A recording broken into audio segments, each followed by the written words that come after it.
Yun guys, welcome back to my channel. Magandang araw, magandang hapon or gabi, umaga sa inyong lahat. Ang sulok ng mga kabay naroon.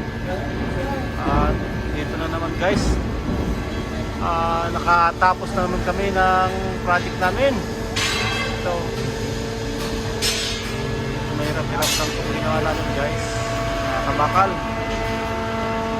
Kung mapapansin nyo, nasa loob yung natin, sidebar. So kailangan nating 1 by 1 na ilagay. Lagay natin yung stirrup, tapos sunod natin yung sidebar, tapos ano yun, isang seat yun, paikot ng karoon. Kailangan sabay-sabay siya pataas. So isang seat ulit, paikot na naman pupunta doon hanggang sa matapos guys. Ganun ay step by step ang paggawa namin ito, kaya medyo nahirap-hirapan kami gumawa dito guys. Lahat yan na stirrup, parang kulong na rin yan guys, wall, pero may mga kulong lahat. May links pa rin dito, yan o.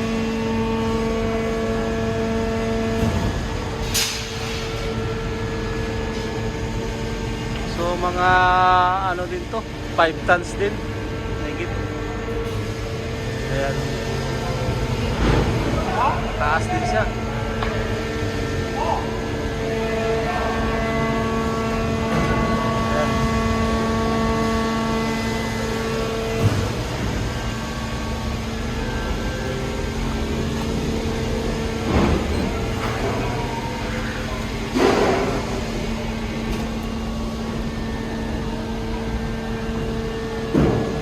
32 guys ang vertical natin sa outer face. Ayun, 32 yun. Yung nasa outer, pero itong inner 25 na to, 25. Sidebar natin 20 mil, at ang stirrup 12 mil. Ayan.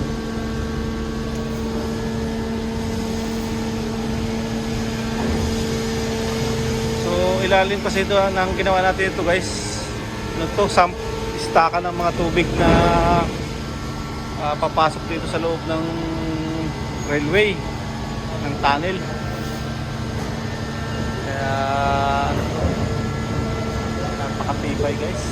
Ang kapal ng ano natin, ang kapal ng wall natin ito guys. Kung mapapansin niyo yung kapal ng wall nya, buhos niya guys, yan o. Yan ang magiging buhos niya. 850 halos. Yan o, yung kapal.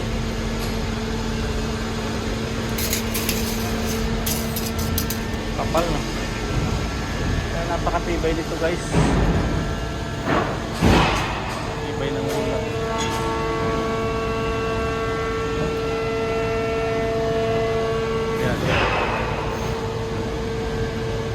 Yung ibabaw nito guys ang magiging daanan ng ano natin, ng train. So iislaban pa natin yan. Nakikita nyo may scaffolding dyan. Yan. Pati yung ibabaw nito na-forman nila ito kagaya mo. Iislaban natin yung ibabaw nito. Tapos doon ang magiging daanan ng release sa taas. Ibabaw nito guys. Kaya napakatibay ng ulo na ito.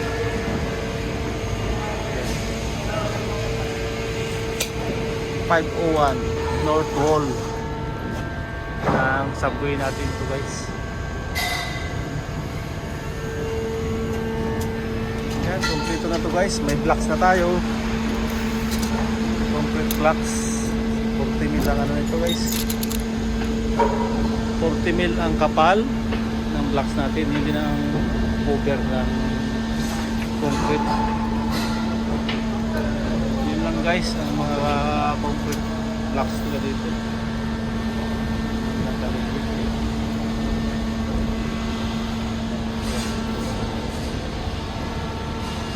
So meron na rin itong earthing. Ayan, basta rin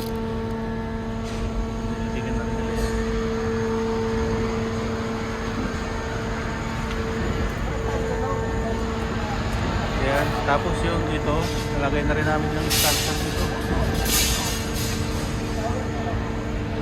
Nakikita nyo yung nakatagos na 16 din na to. Punta ron, connection naman ang magiging wool yan dyan sa kabila. Bubusan nila itong corner. Tapos yun, isusunod naman namin gagawin siguro yun ay ilang araw pa. Kung mapapansin nyo, ayan yung butas ng tunnel guys. Sisilip nyo yun.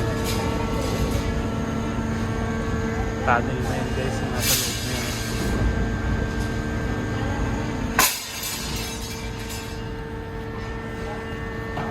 Yan guys, yan ang buhay bakal. Buhay magbabakal sa insect.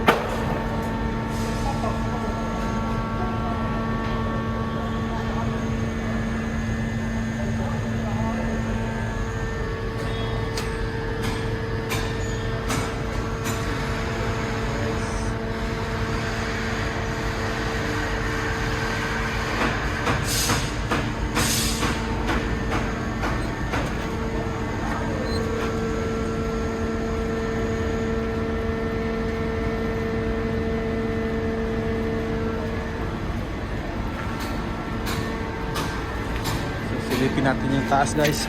Sa taas.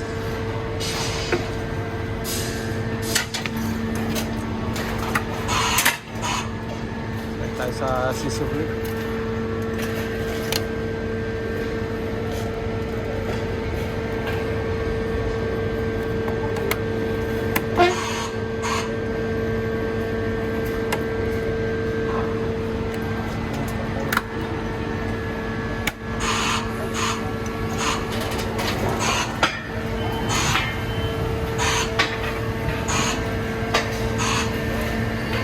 Taas natin guys.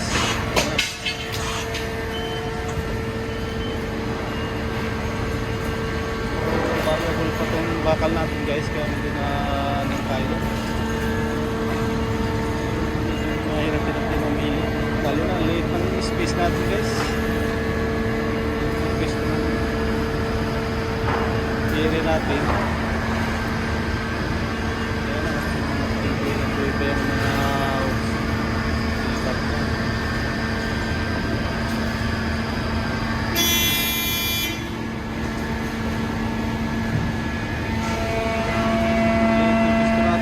kasi mga tambok ng bakal, kaya hirap mamili.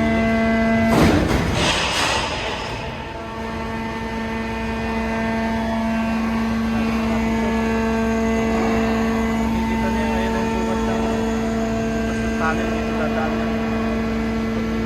Natin ito. Mas laban pa itong taas na ito kasi dyan tatagos yung bukas ng tunnel na yan. Dadaan yung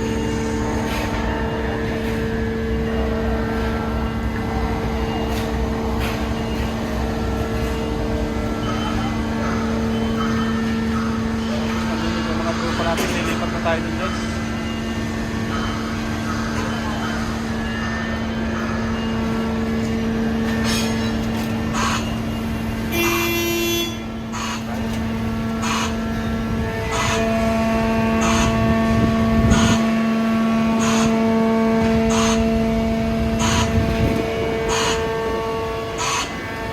So ang spacing pala natin guys, 150 ang spacing ng sidebar natin at saka stira 150 mm.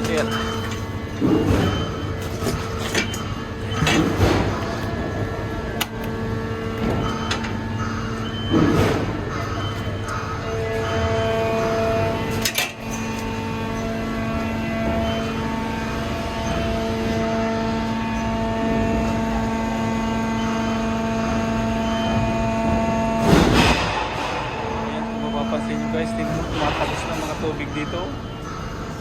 So, galing sa taas yan. Kaya mababa talaga itong lugar na ito.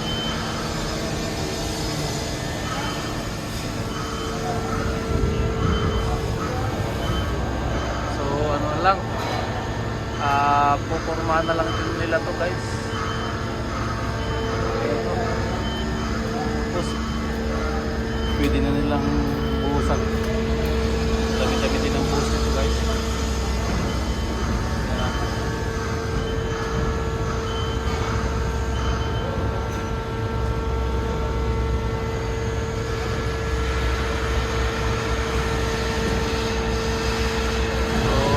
Shout out sa ating mga hindi binibitaw ng mga subscribers dyan, mga kabakal. Keep safe po lagi, ingat tayong lahat, ano man ang ating mga trabaho.